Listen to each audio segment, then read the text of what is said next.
Good morning, everyone. Welcome. Welcome. It's good to be here with you and be able to spend some time together on a Saturday, no less. I appreciate you making the time to be here. And a belated Happy New Year to you. I think while we're waiting for everyone to join, if you'd like to drop into the chat and say hi, maybe mention where you're connecting from in the world, a word or two about how you're doing or how you're feeling, what's alive for you. We can just take a moment and welcome everyone, welcome one another.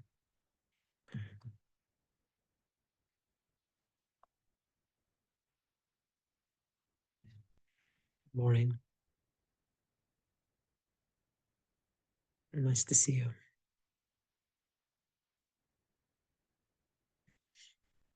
If you're just joining, welcome.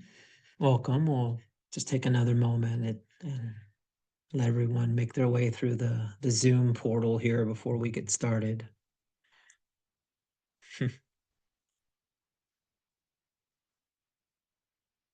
Hello.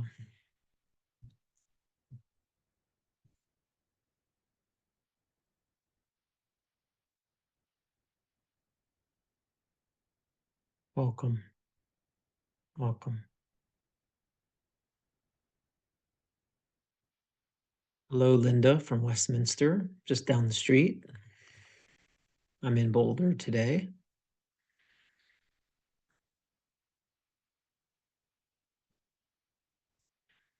Okay, so again, welcome everyone, and thank you for coming out on a Saturday to spend some time together.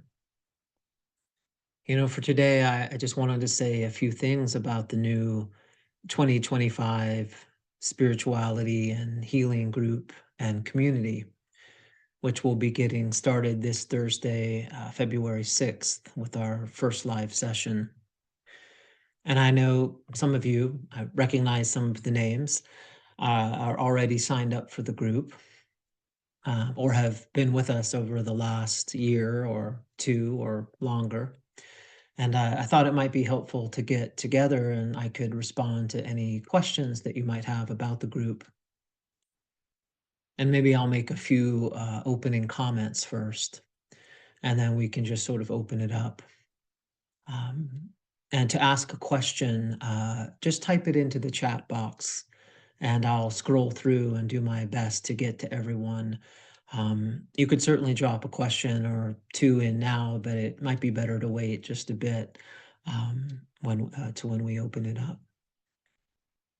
So, this is the third year that we'll be offering this particular year-long group, which really arose a few years ago out of requests that I was receiving to see if we could find a way to spend a whole year together,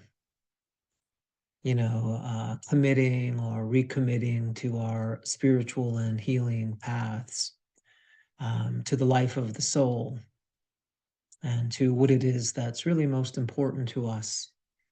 A way to support one another in a healing, safe, empathic, and of course, also at times provocative relational field, a real holding environment in which we can turn toward ourselves as well as toward, the mystery of the sacred.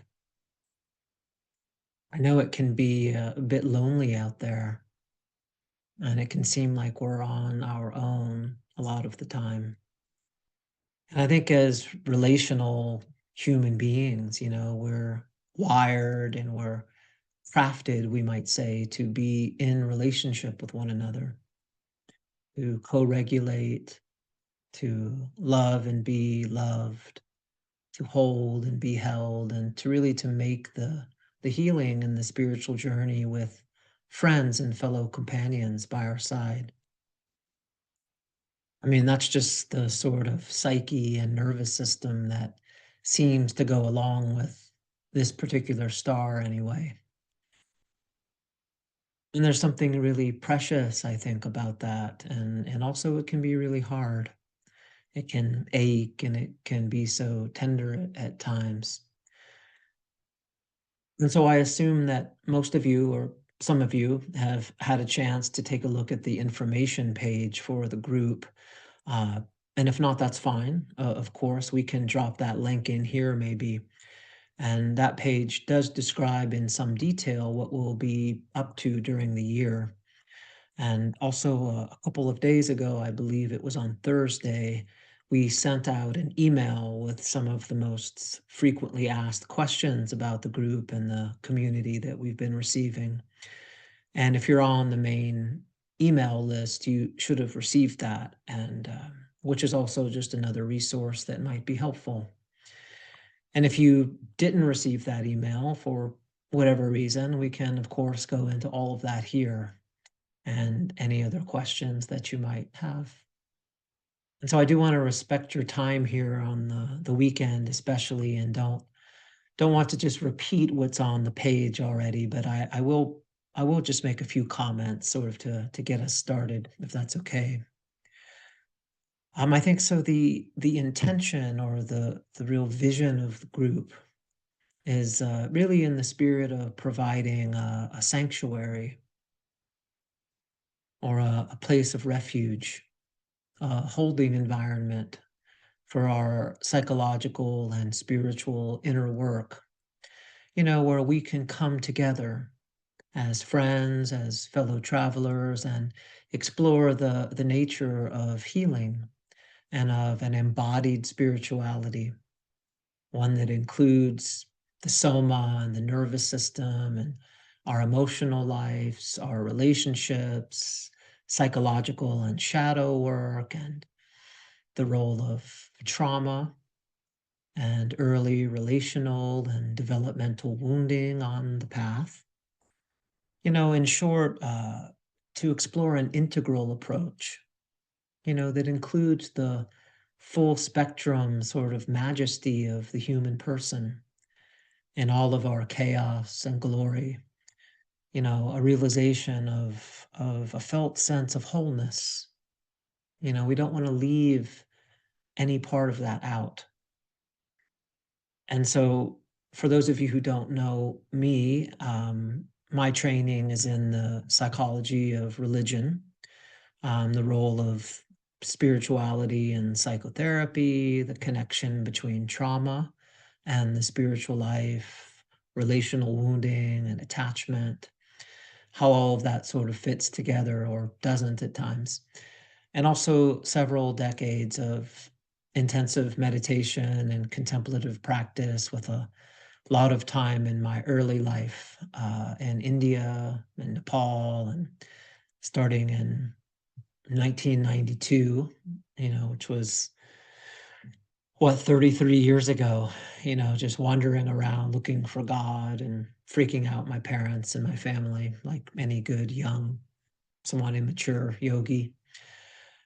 And since that time, I've been involved in an ongoing dialogue, really, between the world's great contemplative, meditative, and spiritual traditions, and the more contemporary approaches that we see in depth, somatic, relational types of psychotherapy, as well as the fields of trauma, attachment, developmental psychology, and also really the importance of bringing all of this together and including each of these wisdom streams as best we can in our daily lives and our practices, because they each offer something unique.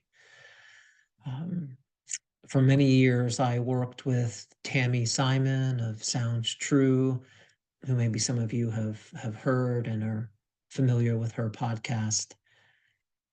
I think it's called Insights at the Edge, and as the voice of Sounds True. And Tammy's one of my oldest friends, going back 35 years or so, and so I ran Sounds True's division of professional studies for a number of years, where we created training opportunities and resources for mental health professionals who were interested in integrating into their practice the latest discoveries in the fields of trauma, neuroscience, spirituality, and the clinical applications of things like mindfulness, meditation, self-compassion. And my own clinical work over the years has been in large part with women and men who had some interest or in many cases a really deep commitment to their own spiritual lives, as well as to psychological healing, which is relational healing, which is in large part the healing of our wounding around love that we all come into adulthood with, by the way, and we play out in our lives, as an early sort of template, especially in our close personal relationships, which are those relationships where we actually take that risk to allow someone to matter to us. And, additionally, many of my clients struggled with early developmental trauma or insecurity or disorganization and attachment, narcissistic wounding, failures and empathy and mirroring, and so on, as well as with at times depression and anxiety. And this was difficult and quite confusing for them, especially as spiritual practitioners. We explored the relationship between our psychological, emotional, and somatic embodied experience, and how all of this intersects with our engagement with a spiritual path. And for many years, that was a real central part of my work. And so the intention for this group is to really create together with one another, to discover and explore a healing relational field, one which is open, one which is safe and warm, but also, again, provocative, one that is evocative and really does invite us into a new relationship with ourselves and with life, with one another, with nature, and also with the sacred, with the great mystery, however we conceive of that. And it's very much interfaith the way we approach this. It doesn't come from any particular spiritual or even psychological tradition, though of course I do have my own influences, as we all do. But I think the invitation for each of us, though, is to discover a real spirituality of our own and what that means for us, one that's unique and resonant, to our own soul print, we might say. It's about primary first person experience, this work, this course, this group, not taking on some new belief system or just going along with someone else's view, including mine. Um, so, in terms of the details, we'll meet a few times each month on Thursday mornings in the US, afternoons in Europe. So that's 9 a.m. US Pacific time, which is 5 p.m. in London. And the sessions will last for around 90 minutes, sometimes a bit longer. Uh, then I do think it's important to note that it's not required or necessary. You don't need to attend the sessions live in order to sort of fully participate in the group and also in the relational field itself. Many are just not able, due to prior commitments to join us live. And uh, I think in any given session, we might have 30, 40, 50% of the group, something like that, who are there live.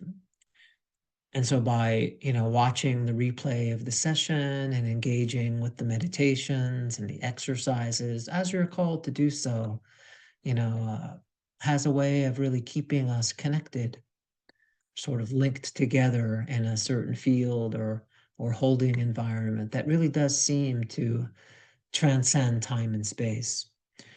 Um, and just to be clear, there's no sort of required homework or anything for you to do outside of the sessions other than what you're drawn to do. And during each of our meetings, there will be some variety of meditation or other types of inquiry or psychological work, emotional attunement, active imagination practices, and just to say it's not necessary that you have a lot of experience with any of that, or any experience actually. This isn't some advanced course in meditation or anything like that. It's more about an invitation to spend some time, each day or two, even if it's only for a few moments, to really slow down, or as micro moments of attunement during the day, to slow down, to rest your nervous system, to really attune to your feeling body and open, receive, and really listen to the soul in a new way, or to the great mystery as it's communicating with you. We'll talk a lot more about that, of course. And so, in addition to some experiential practice during the sessions, I'll give a talk where we'll go into whatever theme it is that we're exploring for that particular week or the month. And this, of course, will shift throughout the year and, in part, large part perhaps, be shaped and colored by you and by the group and wherever the sort of center of gravity of the group is calling us. It's really pretty dynamic and flexible. And one of my roles, of course, is to be as responsive to that as possible, to where that center of gravity within the group is, to what's emerging within the field, and being able to respond to that in real time. And so then in the last portion of each session, we'll have time for a conversation and to connect with one another, where you can share your experience and ask any questions you might be having, about what we're speaking about or about your own life. And you can come on to the video and to the mic with me if you'd like, or you can just ask your question in the chat box in writing. And I think, one thing that's important to say that is, while we'll be exploring psychological and emotional experience and material, at times, in some depth, this isn't a psychotherapy group, in any formal sense. It's just not set up for that. And, psychotherapy, at least in my experience, requires a very specific sort of vessel, or container, a certain subtlety, a certain sensitivity, which just isn't available in a larger online group, which is more sort of educational and also experiential in nature. And now that's not to say that our work together can't or won't be therapeutic. Many report that it is, it certainly is for me. But it is important just to say that it's not therapy. And you'll be able to ask questions and seek guidance and clarification, but it really will be more in the spirit sort of counseling, spiritual direction, consultation, coaching, spiritual friendship. We won't be able to address, any sort of assessment, diagnosis, or treatment of psychological issues. And so there's also a private Facebook group where you can connect with others who are part of the community. And I know that some have made good sort of lifetime friends that way and have found a lot of support, as well as having that rich opportunity to support others. Um, and at the same time, of course, I recognize that a Facebook group isn't for everyone.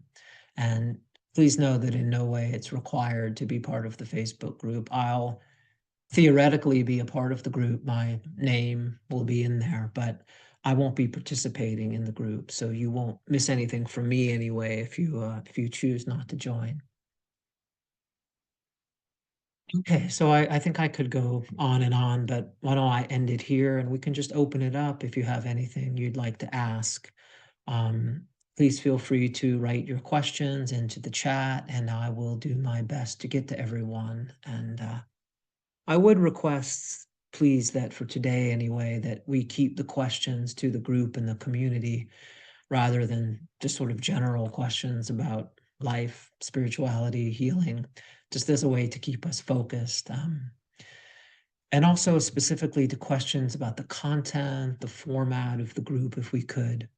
If you have particular questions, specific questions regarding registration or payment plans or things like that on the business side, I would just kindly ask that if you would to just email those to the support team, as they're better equipped anyway to respond to those than I am. And Malia, maybe we could drop that support email address in here if anyone would like to write to us. Okay, so why don't we go ahead and open it up? Andrew, question that always comes up. Great question. Andrew's asking, will the sessions involve breakout rooms to discuss further material or experience? This is something that we have experimented with. And I think in principle, I think in theory, I think there's a lot of positive reasons to do that, Andrew. And I will share that my experience is that it hasn't gone so well. And I think there's some way that it's just what happens is that there's a way that the safety of the field itself, of what we're trying to sort of cultivate and explore together, there's a way that the vessel can get really leaky. People have reported feeling unsafe. We don't know. Usually there's one or two or three people who seem to try to take the lead in the smaller groups. People feel unsafe. It feels unboundaried. It starts to leak a bit. And so believe me, this is something that I've thought about quite a lot. And it's something that we have been experimenting with. But I think where we've come right now, and this is sending out surveys to people in the group and a lot of effort that we've put into exploring this, that for right now, there will not be breakout groups in this particular version of what we're doing. And we're open to reconsidering that at some other time. So Tadia, you can Tadia was asking, is it possible to send questions beforehand if she can't attend the group? This is also something that we have and have not done in the past. And if you do really have a burning question, and we would ask, if you could, please try to come on to the camera or into the group to ask it. And if over many sessions you're just unable to do that, you could send a question into support and we'll gather those, and I will make my best effort to integrate them into the talks and find a way to try to respond to you. Sparkman, I assume you're asking about continuing education credits for mental health professionals. We're not offering those. You're welcome, Andrew. It's a great question and one that continue to explore. How many, Donna, how many approximately will join the group this year?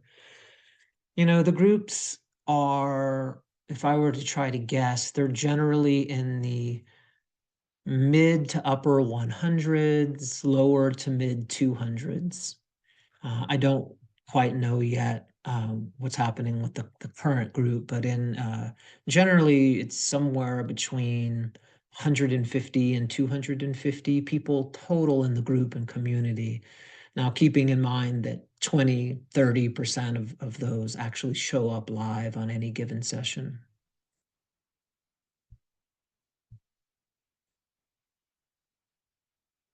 Linda, sometimes in large groups, the relational field can become somewhat heavy and hard to hold. That's a concern for me. I appreciate that, Linda. And it's hard to know, of course, in advance what that will be like for any particular person. Maybe some of you who have been in the last year or two could comment on what that's been like for you.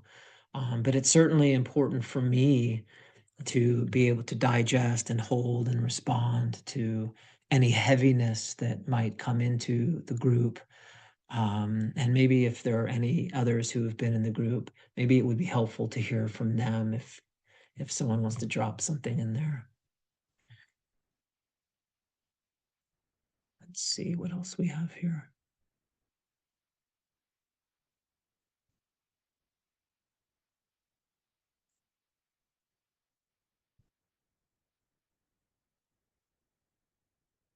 Lydia, I'll let Malia respond to you on that. I'm not exactly sure. Susan, what would you say is the outcome of a participant at the year's end of the program? Well, that's a very fair, reasonable question. Of course, it's going to vary. I think people come to the group for different reasons. Some people are more sort of called to do sort of personal healing work. Maybe they're finding themselves struggling in relationships, or they had some difficult early wounding in their lives, or early developmental or relational trauma. So some people are really coming in with that healing of personal attachment, relational type issues, wounding.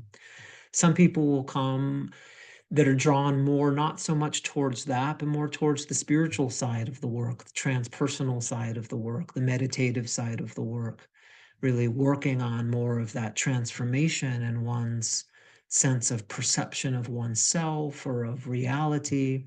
So it really does depend, but I think that just to speak generally, it's a deeper sort of felt sense, real experiential felt sense of connection with oneself, with other people, with the world, and then also with what we might call the sacred or the divine or the totality or the beloved or the great friend or the Tao. You know, we each have our different ways of languaging and the different metaphors and images we use to speak about that. But a deeper, more sensitive, more attuned, more empathic, more compassionate, conscious, embodied relationship with one's own experience, with one's difficult experience, with any unlived material from the past that is really wanting and needing to emerge, so that we're able to really be and stay in those states and explore in those states of joy, of wonder, of awe, and just that simple joy of being itself. And of course, it's not that easy for all of us, for each of us, to just sort of drop into those states and sort of have our center of gravity begin to drop into that, which is one of the goals of the course, is to have our center of gravity begin to shift into more of that natural, causeless sort of joy of being itself. But many of us will, there's a lot of psychological, emotional, somatic, developmental material that we need to tend to along the way. And that psychological work can really help, in my experience, with removing some of the obstacles that we might have, you know, toward that deeper spiritual attunement. And so those are some of my sort of thoughts, that felt experiential sense of wholeness. Some people report a deep sense of meaning that they discovered by participating in the group, that maybe they are still experiencing some suffering, some struggle, but there's a new context for that. That suffering, that struggle, that anxiety, that difficulty is sort of arising in a larger context where it's seen as part of one's path, not as an obstacle to be having to cure or fix or heal, but actually as an aspect of the path itself. I think those are just some of, again, if anyone has been in the group over the last year or two or so and wants to comment on how you've benefited, that might be helpful to what's being asked here by Susan.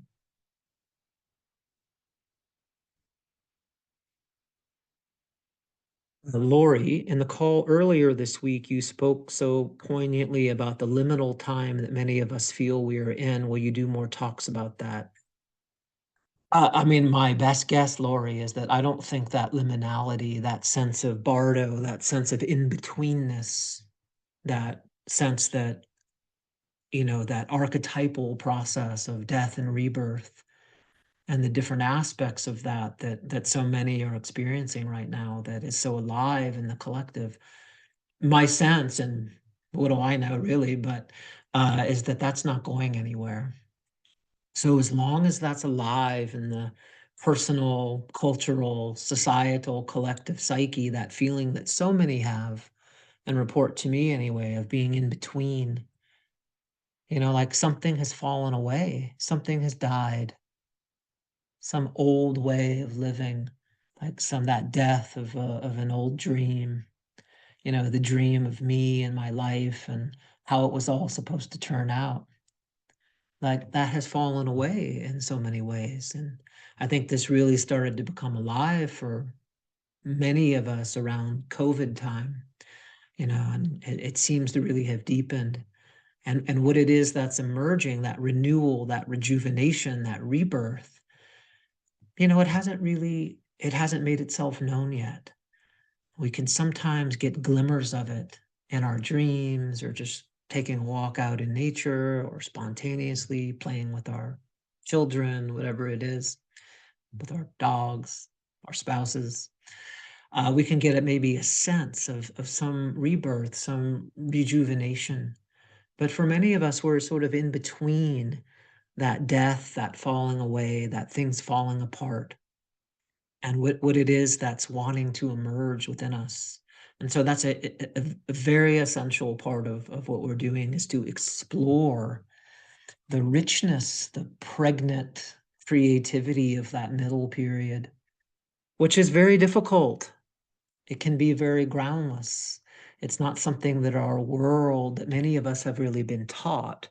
Because let's be honest, most of us were not all that interested in the death aspect. We're quite interested in the rebirth, the rejuvenation, the renewal. And that's just very human and very honest. But I think the invitation that we receive anyway from the great mystics, the alchemists, the poets, the yogis, is that there's something very rich, something available within that middle, groundless, unresolved, liminal, transitional state that isn't available in times when everything's clear. And it's a call out from the soul. It's a way of listening to and engaging with spirit, with soul that's only available from within that middle-ish period. So it would be my guess that we will certainly go more into that, especially as it's alive in you. Thank you, Christine. Sue, Mari. Thank you.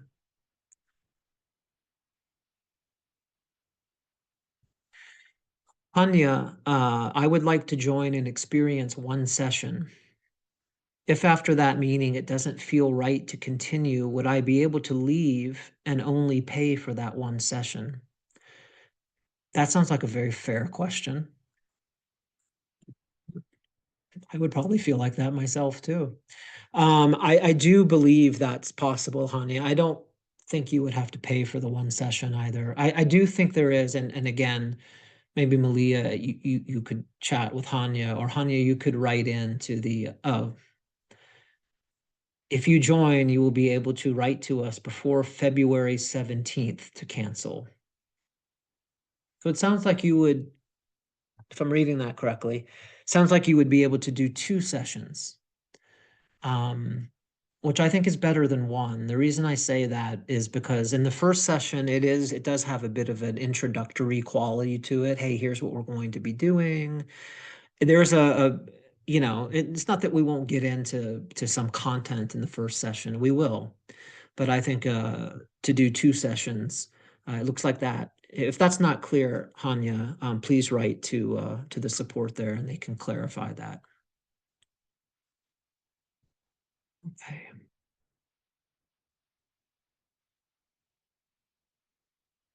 Let me just make sure that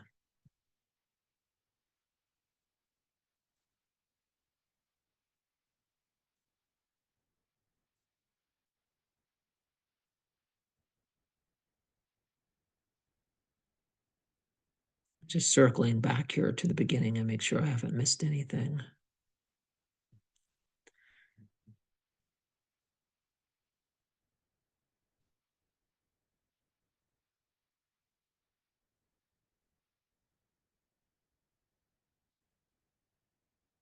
Patricia, how do boundaries apply in our own experiential practice? And also, can you clarify the difference between self-care and self-comfort in this process? Well, those are a couple of very rich questions, Patricia.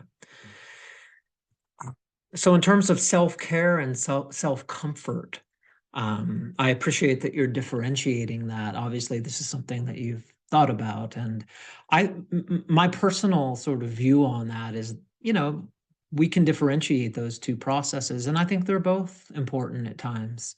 I think sort of self-soothing, self-comfort, there are times in our own lives when that is the most wise, skillful, and compassionate activity. Is not to push ourselves into some deeper inner process, to push ourselves into what we call uncovering work.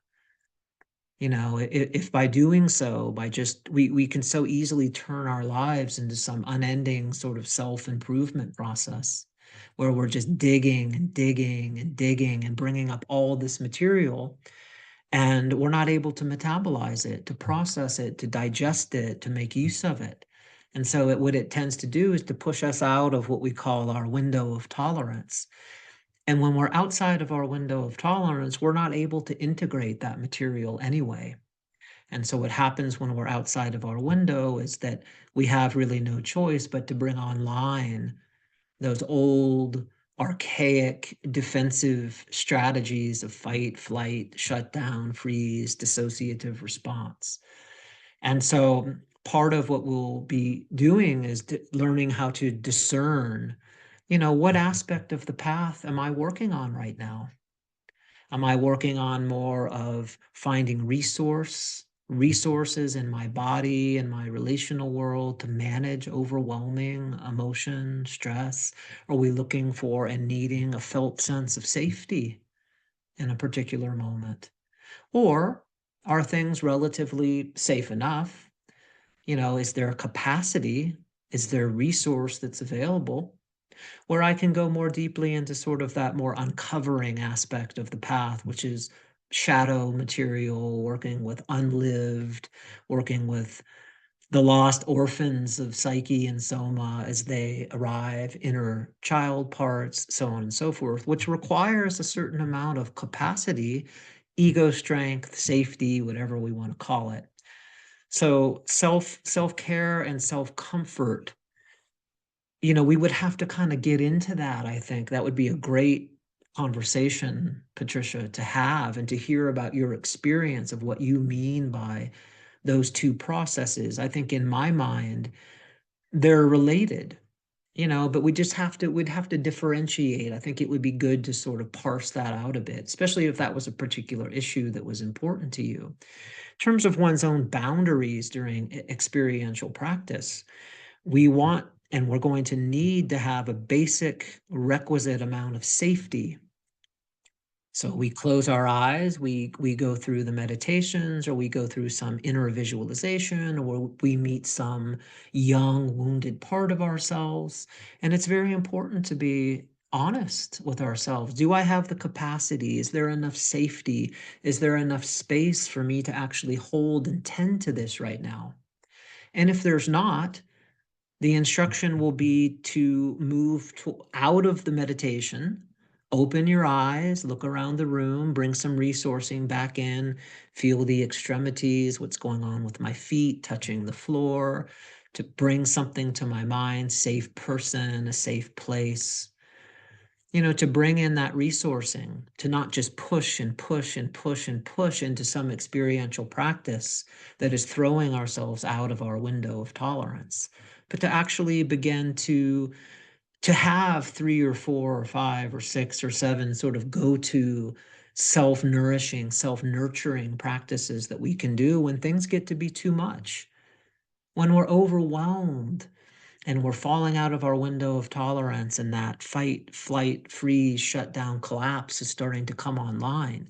That's not the time in my experience, to be doing deep spiritual practice or visualization or shadow integration or anything like that. In those moments, the invitation is back into safety, connection, back into the body, back into my senses, back into the here and now. It's not to go deeper and deeper and deeper and deeper and deeper into our emotional experience.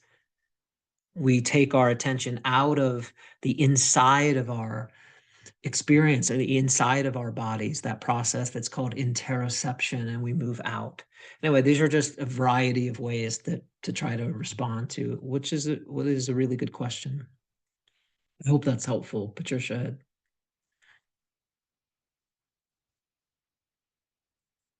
Linda, the age range of the group. Well, that's a great question. I don't think we have any data on that. I would say that it's pretty rare that I run into someone in their 20s in the group.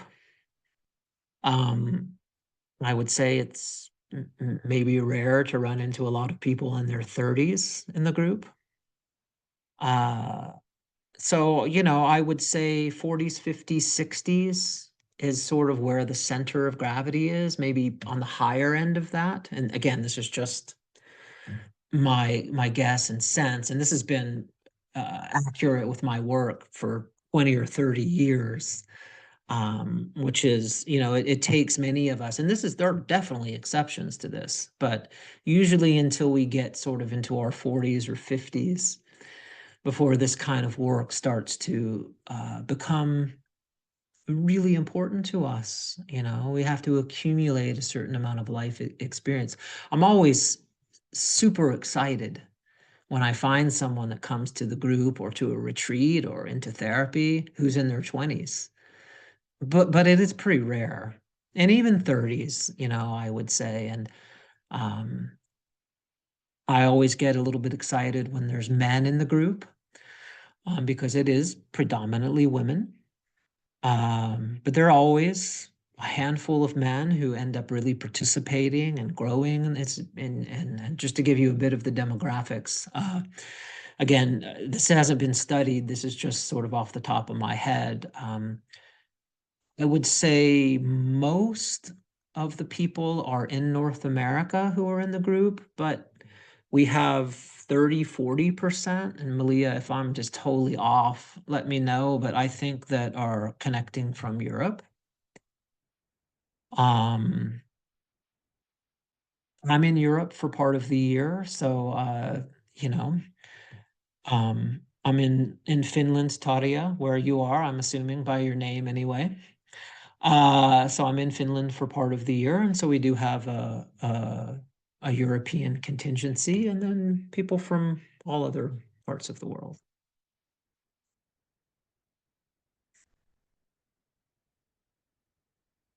Tina felt a little younger in the group at age 31.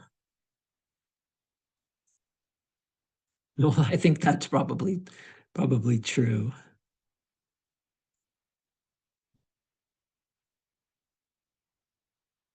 Oh, that's lovely to hear, Parchin.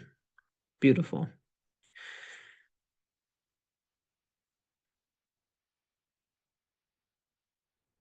Lovely, Sparkman. Thank you. Okay. So I believe that I've gotten to the questions that I can find here. Since some people have taken this course more than once, does that suggest that you are regularly revising your approach in some portions of the substance? Absolutely. I think that there isn't any there. It's not a fixed body of teaching. Um, I think maybe it would be important to differentiate sort of these. I was thinking about this the other day when someone was asking me, but there's sort of process, there's a journey, and there's a path, these words. And for me, I see my role as inviting each of us, and that would include myself, into a process, into a journey, into an alchemical process, even we might say. But I'm not representing a particular path. I'm not following in a particular lineage, which particular I've had many teachers, I've been part of many lineages, both from the psychoanalytic as well as the spiritual meditative side. But to me, this is all dynamic. It changes not only year to year, but for better or worse, session to session. And 15-minute period to 15-minute period. There's not a particular thing that is really important for me to convey, like like this is what we're doing and this is how it is, and I'm just going to pound that, into the group and into the field. It's always changing and always shifting, and there's always new information, new data, new images, new dreams, new experiences that are coming for all of us. And so when all of my unconscious material intersects with all of your unconscious material, it sort of forms what I've been calling so far today a field, or it forms what Winnicott calls a holding environment. And so part of my job is to go into that field regularly, and listen. And which happens during the sessions. I have to listen to my own body. I have to pay attention, especially when I'm interacting with someone, what's happening in my body. I mean, that's a big one. What are any images or any symbols, any sounds, any voices that might be present? And so I think to answer that question, um, it's always evolving, and it's always being, I mean, I'm as a person, my own heart is being revised quite often. So of course that's going to, my own soul is in a process of revision. So that will be reflected and it's always changing and shifting. Now, there are some basic themes that we're always going to be talking about, which is the nature of things like trauma and relational wounding, and what this whole idea of something like the wounded healer is, the kinds of meditations about the importance of sort of a new level of sensitivity to soma and what's happening in the body and the nervous system. There are definitely themes for sure, but even the way that those get approached, I think, are continually being revised. Yeah, there's not a solid final uh, answer. We're not really that interested in answers as much as we are into the mystery and the nature and the vastness, I think, of the questions. So I hope that answers your question.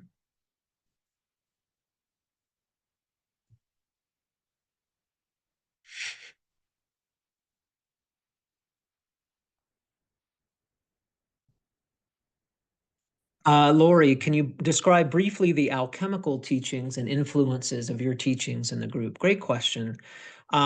This is not a group about alchemy. This is not a course about alchemy, or, I have my own private, research interests and things that are important to me. And some of you, I'm sure, that know my work know how important Jung has been to me over a long time. I've been in Jungian analysis for many years. That remains ongoing. And so, Jung's approach to alchemy has been something that's important to me. And we will speak about alchemy from time to time, but it's not going to be from the perspective of the alchemical tradition or the history of religion, or it's not going to be alchemy is rich with sort of images and metaphors that are really hands-on, that describe processes that the soul goes through on the healing and transformational journey. So we'll speak more, for the alchemy part will be more about metaphor and image, and the image of the vessel, that the alchemists were working in. And we are the alchemists, by the way. And every morning or a couple times a day, when we walk into that alchemical library or laboratory, we close our eyes and we go into the vessel of our own body and nervous system. So we will speak about alchemy, but more just from a metaphorical, not from any sort of historical or traditional perspective. It's not a part of the course per se, is the tradition of alchemy. I won't bore many of you with that. Claudia, it's been a while since we've done anything in Europe, but hopefully. Hopefully, yes. We do have a retreat this summer, and I recognize some names. I know some of you will. The retreat in June is in Colorado with my friend Jeff Foster, who I'm sure some of you know.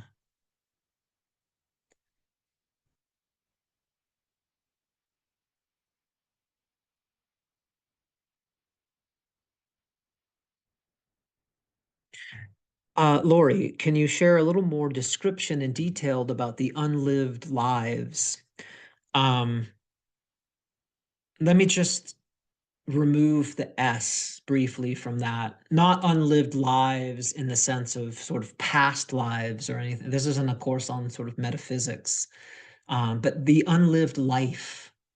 And sort of what we mean by that is we all have aspects of experience that, for whatever reason, developmental, familial, culturally, racially, whatever it is, we're unable to sort of come into being.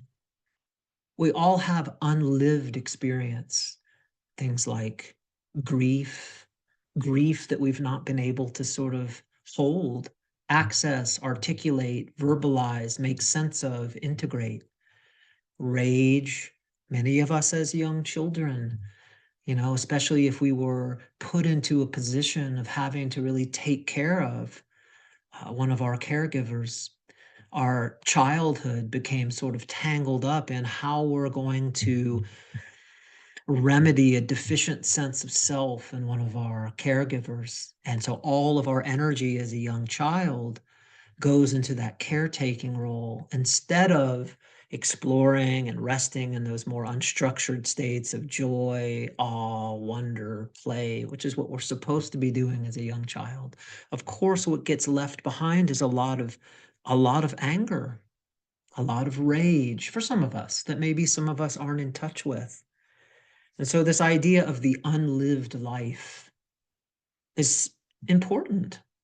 There's experience, unconscious experience that's within us, pieces of our soul, young child parts, emotional, somatic experiences, images, visions, who I could have been, shame, grief, rage, these sorts of things. And so the unlived life will start to manifest. It'll start to come into consciousness because it wants to be known, not to hurt us, not to harm us, not to take us down, not as an obstacle on our path, but as actually the path itself.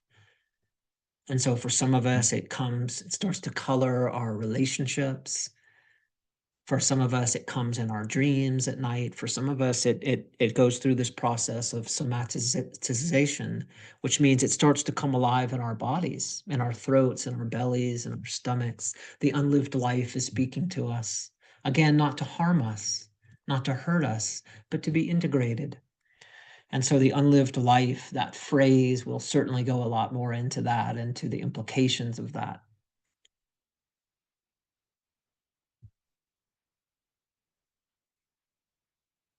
Mhm.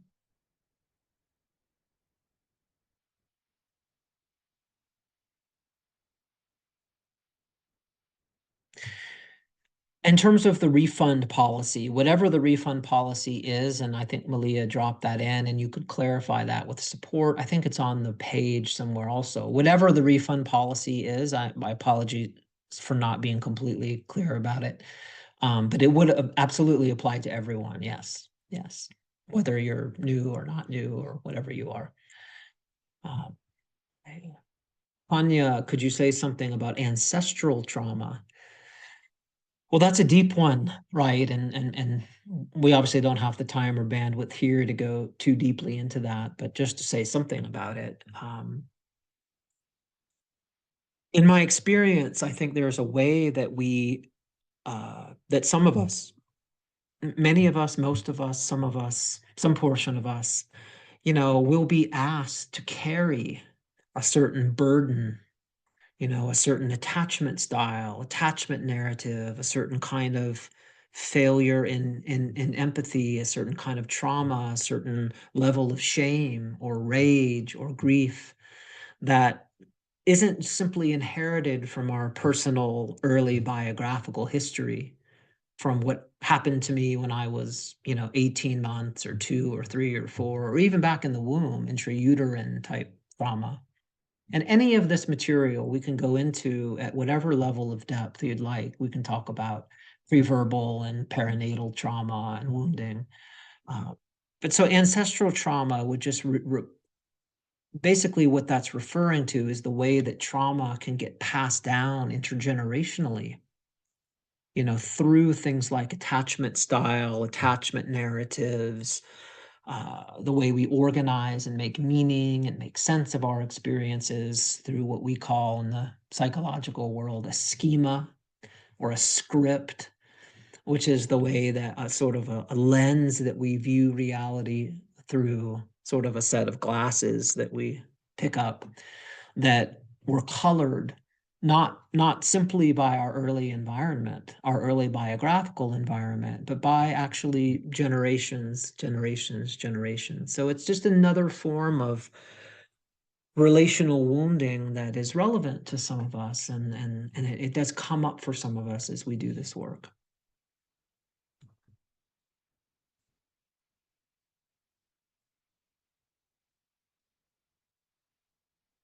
Thank you, Donna. Donna, just to repeat, said, as a 75-year-old widow, I am seeking an opportunity to explore deep grief and trauma, to allow for a more holy, embodied life. Well, that's really beautiful. That's really lovely, and thank you for showing up and stating that, because I'm sure that represents something for many of us.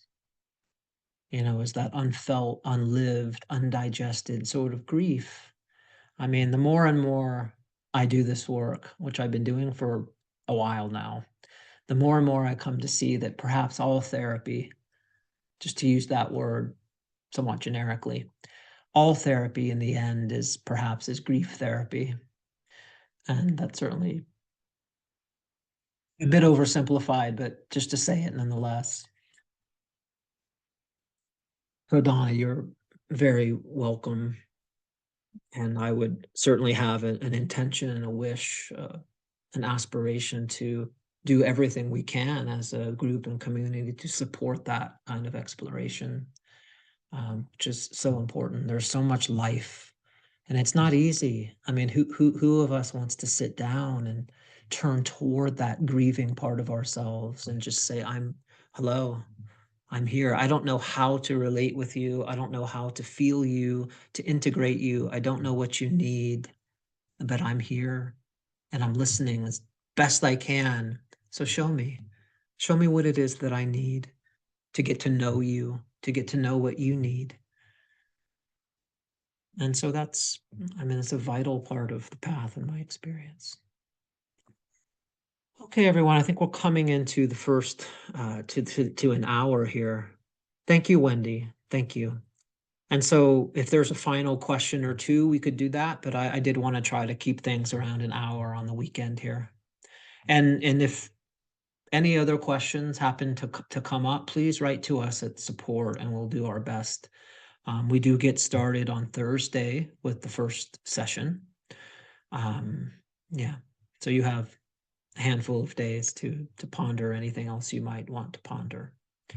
So we'll just give another minute or so to see if.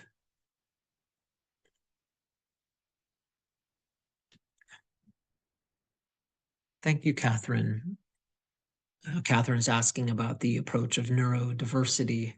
Highly sensitivity, might be on the autism spectrum, a different nervous system, making life interesting. Oh, I sure appreciate the word interesting, Catherine, that you're using. Yeah, again, it's not something that we could spend a lot of time on, because what you're describing is something that is very individual. The spectrum is very, very wide. So there's certainly room and permission for you to come as you are, whatever the nature and quality of your nervous system, and if you were speaking with me and if we came onto the camera and the mic together, we would be sensitive to your immediate, embodied, lived experience. And we would take that into consideration and we would hold it together, you know, without necessarily going too deeply into, I mean, it's a complex topic that deserves, really specific, sensitive, attuned understanding, neurodiversity. And so as you're intuiting, I think we can meet it and hold it and touch it and love it, but not be able to go too deeply into the details, if that makes any sense.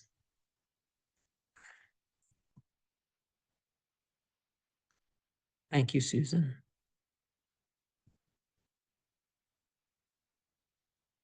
Marta, do you address in any way the boundary between personal and divine will? It burns in my mind, this question.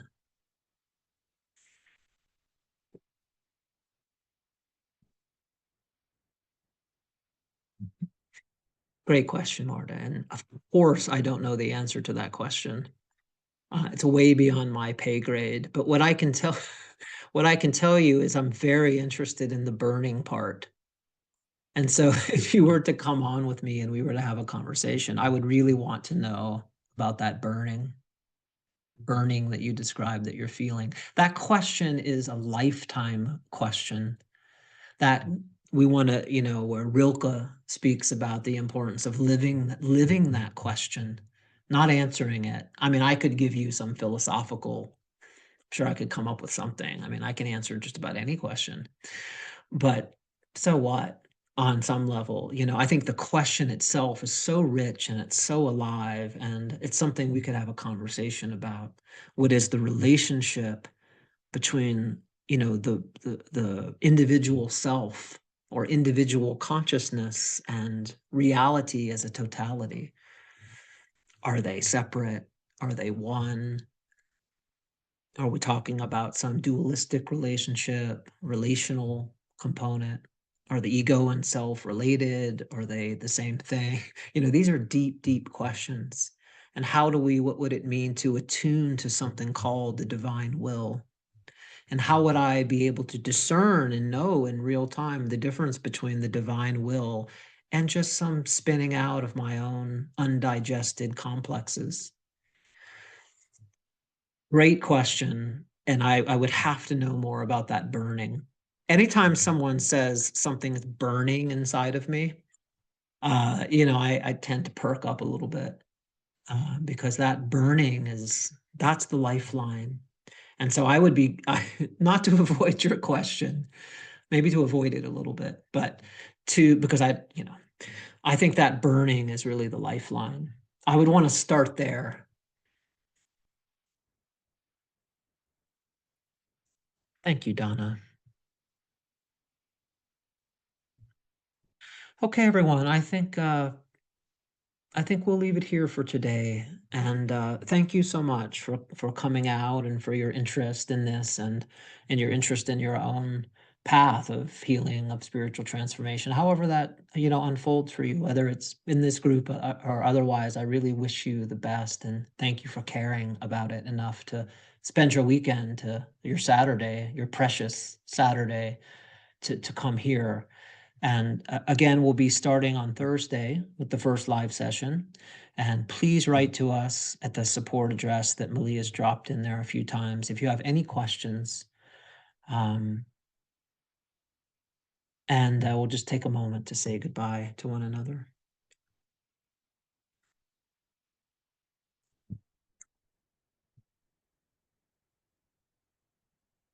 Thanks, Andrew. Thank you. Okay, everyone, please take care. And I really hope that our paths find a way to cross at some point, seen or unseen. Okay, lots of love.